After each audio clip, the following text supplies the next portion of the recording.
Hey friends, my name is Mitch, and we're going to finish up the Dog and a Blanket. So as we left off last time, we got our base coats in, and we got to make a lot of little dots and dashes. Not a lot to do here, since it's a short-haired dog, other than make a lot of the, obviously the dots and dashes. So we already have our base coats in, and we came back with the Giro pastels, which is a very, very vibrant pastel. It's a hard pastel, and that gives us the opportunity to really highlight the areas that we want detail. So it's going to be the nose, it's going to be obviously around the eyes, some of the ears, less as we get in towards the other parts of the face. I think the main things that you want to highlight is obviously going to be the eyes, the nose, the ears, obviously the eyes being the prominent. So we're just coming back here and again making small hairs, little dots and dashes here and there. So I'm using the black pencil here, and that is to make a little shade on the outside. So later in the video we're going to come back and make that a little more prominent. And the reason I'm making that more prominent is, sorry, I'm typing. The reason I'm making that more prominent is because the light source is coming from the right side and it's coming sort of down and inward, and you'll notice in the picture you have this nice shadow there. So, I mean, obviously it looks like the picture now, but I want to give it a little more life later on. So here I come. This is the dark brown. It's a 175 for Pitt Pastel, and I love that pencil. The reason it's a pastel pencil, the reason I like it is because it's almost black, but it's not quite there yet. So there's a clear difference between dark brown, really, really dark brown, and black. I know if you stare at them beside each other, you can't really see it, but once you can play with it some, you'll see a difference. And it's all about subtle differences, right? When you're going for photorealism, or you're going for any type of realistic portrait painting, anything like that, it's all about the little details. Big broad strokes won't get you anywhere for realism. Small details will. So here's the process. Again, it took me a couple hours to go through and just make little highlights here and highlights there, and then darks here and darks there. So I'm coming in, you remember we made this originally gray, and then we came back and put little small hairs in both the saturated light brown and the saturated darker brown. And so here I'm coming back and putting little white colored pencil marks. So if you look at the photo, it's not this prominent, the white isn't, but we're going to come back and do a second layer and get that fixed up a little bit more. So obviously that looks like a cat. That's not going to be acceptable, but we're going to come back and sort of even that out a little bit. And what you can do at this point, you can get your soft tools, your pan pastel tools, and come in and sort of, mush that in a little bit to make it less prominent, or you can come back over and layer it, and I think we're going to do a little of both. So again, here with the dots and dashes. So the reasoning behind this is I have a less saturated brown pencil, and I want to use it in here.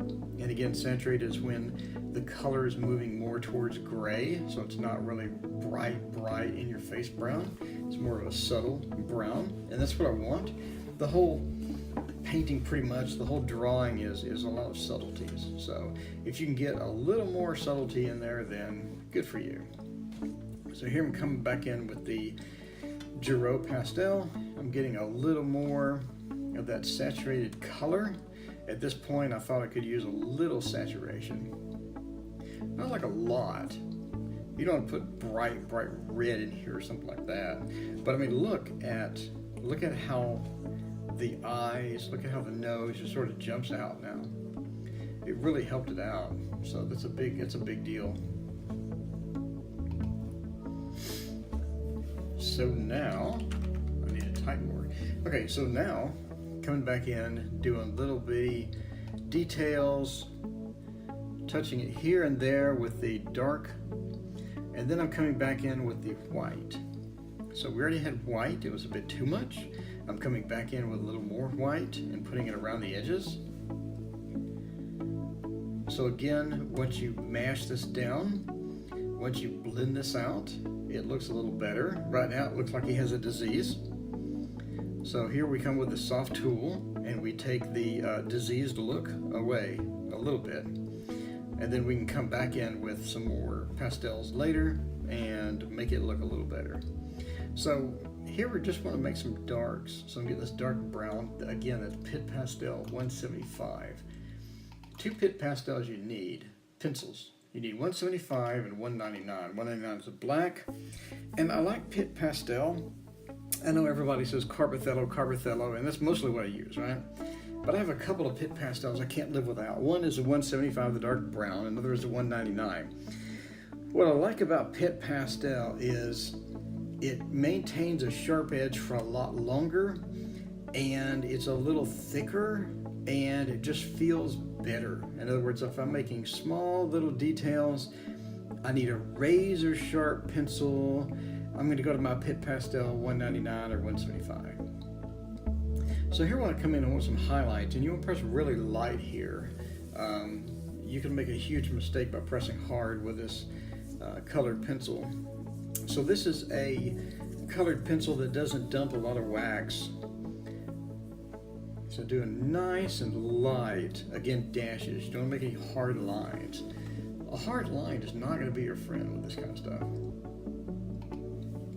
So here I'm coming in, this is a desaturated brown, and you'll notice I'm going left to right because I want that pattern, right? What you don't want to do is just go up and down when it's not up and down. You don't want to go left and right when it's not left and right. But this is left and right. This is the way the hairs are going if you look at the photo. And that's why you really need a good photo. If somebody can get you a good photo, you can make a good picture. It's really not that big of a deal.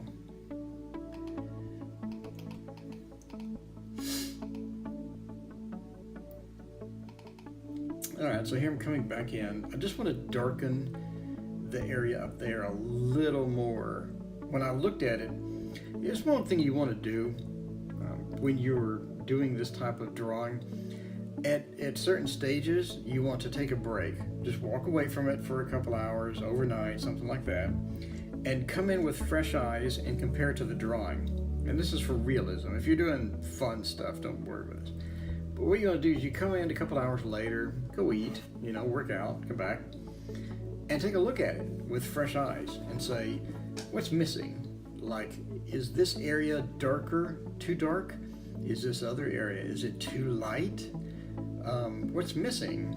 And it will jump out at you once you take a break and come back. But that's one of the problems when you're staring at it for too long, is you start to, it starts to blind you, You're like, I can't really tell if it's too light or too dark. It all looks good, and then you come back the next day and you're like, oh, that looks terrible.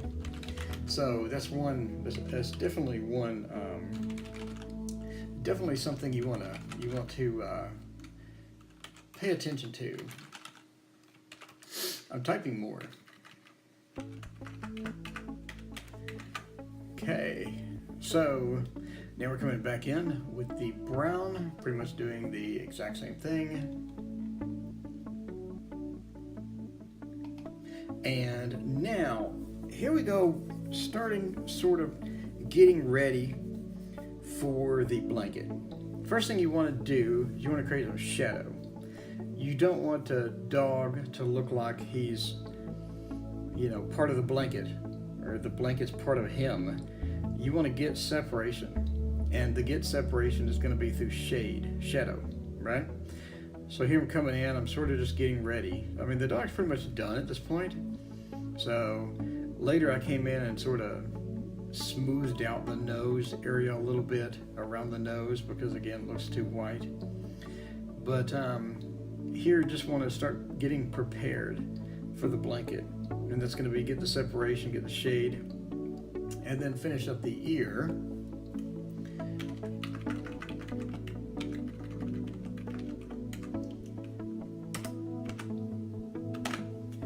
So get the ear, put a little red into there, not much. So I got the bright red, I'm just barely touching. You'll ruin the painting with that bright red, I'll tell you that. So you see I just barely touched it, and it got a little bit detail that I did not have before. So that's sort of what you want to do here. Here we come back in with a little more saturated brown.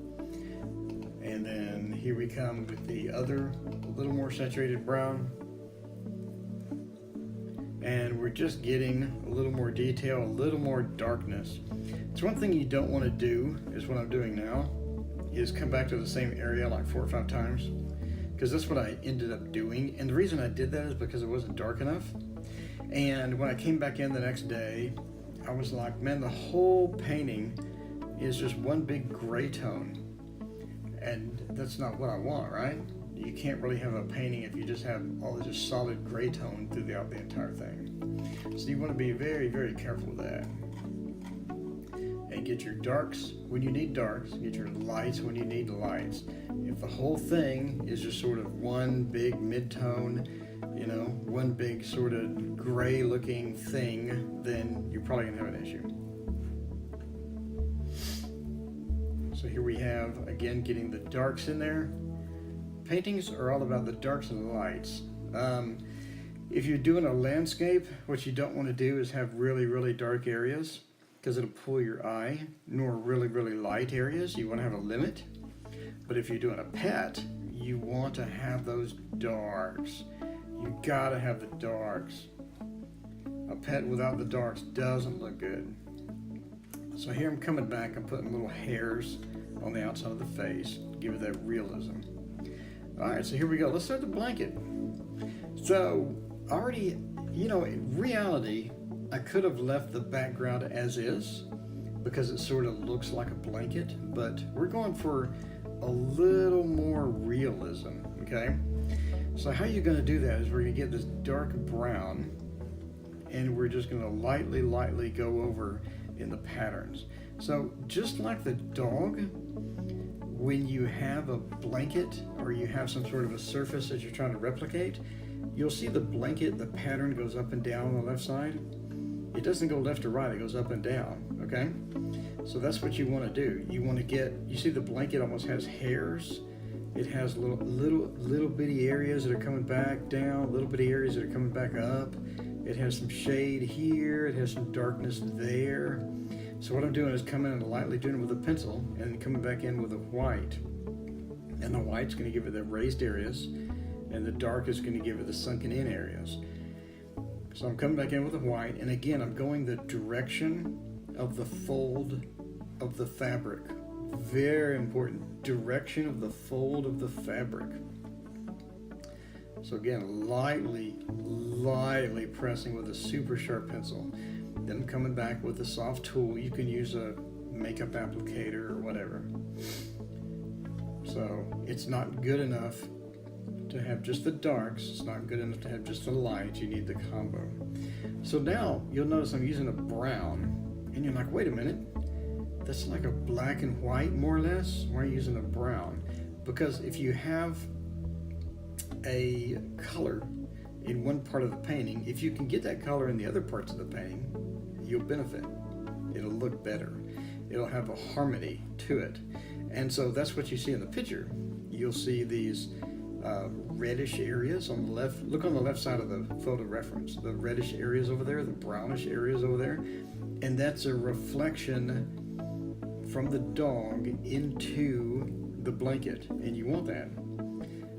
You don't want it really prominent and in your face, but if you can get away with putting a little brown in the blanket here and there, just a little, your eye will notice it and it'll give it that realism. So here we have just putting the darker areas, the lighter areas, and you'll notice I'm going the direction of the blanket folds, okay? So if it's, you'll see that area I'm concentrating on, I go over it like 4 times. You'll see it's left to right. So you'll see some is 45 degree up and other parts are left to right. I'm making it a little bit darker than it should be because I'm going to come back with the soft tool. This is the Pan Pastel. All it is a sponge. Again, you can use a makeup applicator. You can use any sort of a soft, spongy thing. You can use it if you don't mind getting pastel all over it. So you see that looks pretty good in the blanket, but it's the hard lines. We need to get rid of the hard lines. So again, we're coming back with the dark brown. It's important not to use black. You don't want black and white. You want dark brown. You want maybe a little black area there and here. Then you want white here and there. You want some of the lighter brown here and there. Don't always use one color. So there we go. So that looks too dark. So now we're going to come with the white. And this is not white, this is light blue. I believe it is $3.59 in the Giro Pastel. So now obviously we're going to soften it. You don't want it that white. So the $3.59 is light blue. And again, there's you another color variation. I don't want to harp on this. But if you just get two colors and you do your whole painting in two colors, it's going to look flat and dull. So if I can sneak in a dark brown, if I can sneak in a light blue where it should be white, if I can sneak in a little light brown across the blanket, I'm going to do it. It's going to give it that realism. And that's going to make your painting go from average to photorealistic, where people get all excited about it, right? That's your key. Here we go. Doing the dark brown. Getting a little, and I know it looks black, it's dark brown, 175. Get a little bit of that white. So this is white. This is no longer the $3.59 blue. So Giro Pastel, just plain white. So I want the plain white on the bottom, again, so that it attracts your eye. I want your eye in that general area. I don't want really dark area up top where your eye's going to go up top. I want it right at the dog. And then so my design is for your eye to go straight to the dog's eyes, down to the nose, because it has the second most detail, and then the blanket. The blanket sort of evens everything out. It's a little white. It's going to attract your eye. It's brighter than the rest of the blanket, and that's what I want. I want that nice light dark combo. I want your eye to go from the dog's eyes down to the blanket, and then you start to wander around. The next thing you're going to hit is the most saturated area, the ear, and then you're going to start wandering around the blanket with your eye and go, ooh, that looks pretty real. So again, just making the direction of the folds. So instead of just a straight line, I'm making a straight line with shade on one side. If you look at the picture, the straight line has a little shadow. So I'm just representing that here. So right now, it doesn't look like anything. It looks terrible, right? So that's why we come in, add a little more dark, add a little white, give it 3D. So now we're going to soften that. A blanket's not a hard edge thing. So now we have our midtones. Now we're going to come back with this $3.59 light blue. We're just going to get a little light blue in here. In reality, I should have came in and made even more white, but I did not. If I had this to do over again, I would make a little more darkness on the blanket, and then I'd make a little more white on the blanket. I'd up it about 10%, 15%. So now just coming in, and again, it was one of those things where I hadn't looked at the dog's face in a while, and I'm thinking, you know, that needs to be a little darker. It doesn't look right. So a little darker around the eye. See, now the left eye, now that's just photorealistic at this point. That looks great. Looks great because you got the darkness in. Looks great because you have the lightness in. Now I'm waving my hand around the picture. Okay, so now I want to come in again, pointing to the left. That's what I'm talking about, the shadow. The shadow, you need that shadow. Now, realistically, once the shadow up top, and when it touches the blanket, that's perfect. But when it comes down there on the left, you see on the left when it touches the body, the shadow touches the body, that shouldn't be the same level of shadow as the blanket. In reality, I should have lightened the shadow a little bit in the body section, because now it looks a little too uniform and too unrealistic. Anyway, but I signed it and we're all set to go. So let's look at the finished product. Take a look at what we did. Doom, doom, doom, doom. Okay, here we go. So the finished product looks pretty good, I think. Again, the shadow on the left side, I think the shadow when it touches the blanket is perfect. But I should have lined it up a little more when it touches the body. The shadow when it touches the body should be spread out a little more. And that area between the shadow and the body should be a little bit darker, about 10% darker. And I would reduce the shadow on the body section probably 20% at least. So everything else looks pretty good. Probably could use a little more shade around the left ear. If the light source is coming from the left, that left ear could probably use a little more shade. I probably would have darkened the left side a little more just to give it more of a 3D effect. But overall, I'm pretty happy with it. I think it looks nice. So again, I'm Mitch, and I think I'll take a picture here in a minute. So thank you so much for joining me today, and picture time. And please do your own pet animal. It's fun.